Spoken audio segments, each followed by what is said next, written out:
Hi friends. तो कैसे हैं आप सब लोग। आई होप आप सब लोग बहुत बढ़िया होंगे। तो चलिए फ्रेंड्स, आज की वीडियो में जो हम लोग टॉपिक करने वाले हैं उसकी आपको बता देती हूँ। लास्ट वीडियोस में हम लोगों ने सैलरी चैप्टर से रिलेटेड जो लास्ट 10 ईयर्स में क्वेश्चन आ रखे हैं उसमें से एक क्वेश्चन किया था 2013। ठीक है, तो उसका अब नेक्स्ट क्वेश्चन है जो आया था 2013 सितंबर में। तो इस क्वेश्चन की तरफ बढ़ते हैं और इस क्वेश्चन को स्टार्ट करते हैं। फर्स्ट हम लोग इसकी स्टेटमेंट रीड करते हैं एंड देन जो वैल्यूज़ जैसे जैसे आती जाएंगी मैं आपको बताती जाऊंगी, साथ साथ नोट डाउन करते जाइएगा। ठीक है, फर्स्ट रीड करते हैं। देखिए statement, Mister B Sen employ at Calcutta with the mercantile firm as sales manager request you to find out his taxable salary for the assessment year है यहाँ पे 18-19। अब देखिए उसकी बेसिक सैलरी कितनी है, 7500 रुपीज़ पर मंथ। तो फर्स्ट देखिए मैंने बेसिक सैलरी उसकी डाल रखी है 7500 इंटू 12 करके 90,000 की। सेकंड क्या है जी, dearness allowance at 20% of basic salary. Dearness allowance इसके ऊपर लगाना है आपको 20%, तो ये आपका टोटल 12 मंथ्स का डियरनेस अलाउंस 18,000 आ जाएगा। बट इसमें से 10% आपका जो है वो एंटर है, मतलब रिटायर बेनिफिट्स के लिए एलिजिबल है, 10% नहीं है।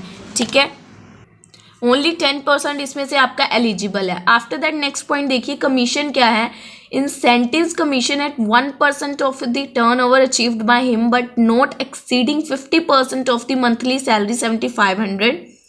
अब उसको कमीशन मिल रही है 1% टर्नओवर पे। अब देखिए उसको 1% मिल रही है, टर्नओवर कितनी है वहाँ पे नीचे दे रखी है उसी पॉइंट के 272800, तो उसके ऊपर लगा देंगे हम लोग 1% या 50% ऑफ 7500, दोनों में से जो भी लेस होगी उसको लेंगे। इसके ऊपर 1% लगाया तो 2728 आया और इसके ऊपर 50% लगाया तो 3750 आया।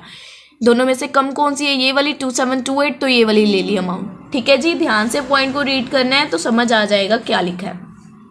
आफ्टर दैट नेक्स्ट पॉइंट क्या है, mister Sen contribute to recognise provident fund 15,000 for the year and his employer also contribute the same amount. Mister उन्होंने कॉन्ट्रीब्यूट किया है रिकॉग्नाइज प्रोविडेंट फंड में, तो हमने 12% एग्जम्पशन अप्लाई करनी है। एग्जम्पशन में क्या क्या लेना है, सैलरी, डियरनेस अलाउंस और अगर कोई कमीशन है। तो अब देखो सैलरी ले ली हम लोगों ने 90,000 की।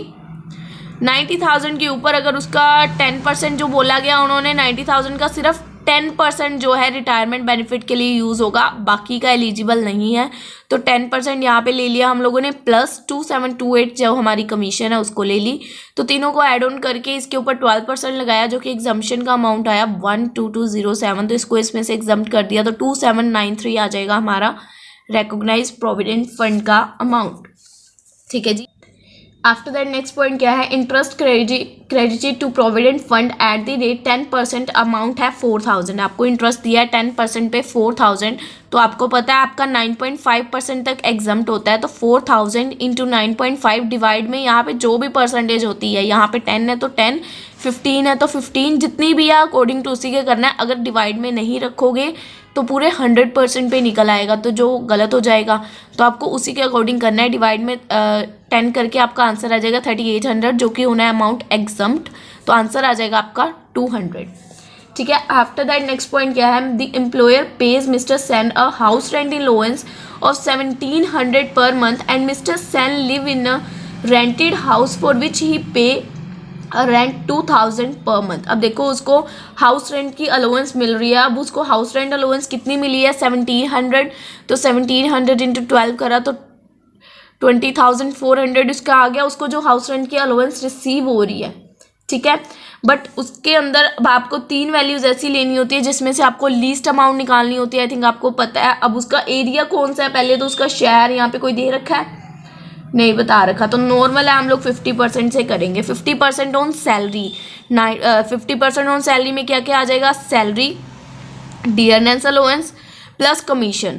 90,000, 18,000 टोटल दिए थी तो उसका हाफ 9,000 और प्लस 2728, तीनों को ऐड करके इसके ऊपर 50%। आफ्टर दैट जो आपको एक्चुअल रिसीव हुआ है 20400 वो लिख दिया। उसके बाद क्या किया, जो उसने रेंट पे किया है, mister Sen lives in a house rented which he pay, उसने 2000 पर मंथ रेंट पे किया है, तो वो रेंट माइनस 10% ऑफ सैलरी, जो रेंट उसने पे किया है वो माइनस 10% ऑफ सैलरी। रेंट उसने 2000 पे किया, 2000 इंटू 12 24,000 माइनस इसके तीनों का टोटल देखो 101728 आएगा, इसका 10%। दोनों को माइनस करके आ जाएगा 13827। इन तीनों में से सबसे लीस्ट, सबसे छोटी वैल्यू जो भी होगी उसको इसमें से माइनस कर देना है। अब ये वाली थी तो ये वाली माइनस कर दिया, आंसर आ जाएगा यहाँ पे 6573। ठीक है जी, आगे बढ़ते हैं अब हम लोग। तो आगे देखिए फ्रेंड्स, पॉइंट क्या है। He is provided with the motor car of more than 1.6 litre capacity. अब उसको एक मोटर कार प्रोवाइड की गई है जिसकी कैपेसिटी 1.6 लीटर से ज़्यादा है। तो अगर 1.6 लीटर से एक्सीड कर जाती है तो हम अमाउंट लेके चलते हैं 2400। आफ्टर दैट देखिए क्या उसको ड्राइवर की मिली है। हिज एम्प्लॉयर पे all expenses of this said motor car including driver salary, मतलब उसको ड्राइवर भी दिया गया है। तो आपको कार के अमाउंट्स क्या लेने हैं 2400, जस्ट बिकॉज क्योंकि वो 1.6 लीटर कैपेसिटी को एक्सीड कर रही है, एंड प्लस ड्राइवर की कॉस्ट 900। तो 2400 प्लस 900 इंटू 12 करके 39600 आ जाएगा आपका कार का अमाउंट। आफ्टर दैट क्या है, ही टुक अ loan of 1,50,000 on 1/4/2017 from his employer to purchase a car, rate of interest being 9.25%.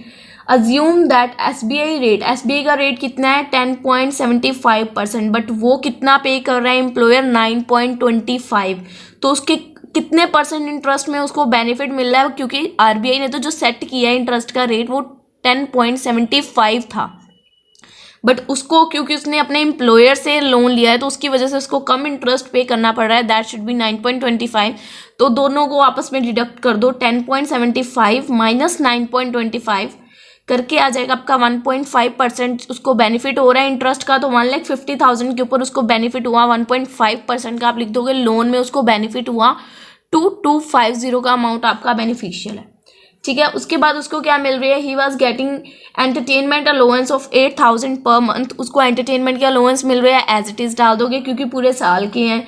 Mister Sen is a medical student of Calcutta medical college and his employer pay 24,000 for his education फ़ी। तो उसको college की fees के लिए 24,000 as a Perk receive हुए हैं, तो उसको भी हम लोग लिख देंगे। According to term of appointment his employer contribute 6,000 per year to approve superannuation. अब देखिए लास्ट पॉइंट जो है वो सुपर एनुएशन का है, जो कि हमारा हर केस में एग्जम्प्ट होता है। सुपर एनुएशन में जितना मर्जी अमाउंट हमारा एम्प्लॉयर कंट्रीब्यूट कर दे वो हमारा एग्जम्पशन ही मानी जाएगी। ठीक है, इसी के साथ स्टेटमेंट होती है हमारी फिनिश्ड। अब हम लोगों ने सिंपल जो अमाउंट्स डाले हैं उसके साथ एक डिडक्शन ऐड ऑन करते हैं हम लोग, हमारी स्टैंडर्ड डिडक्शन फॉर 50,000। तो प्लस करेंगे, हमारा आ जाएगा आंसर 144,144।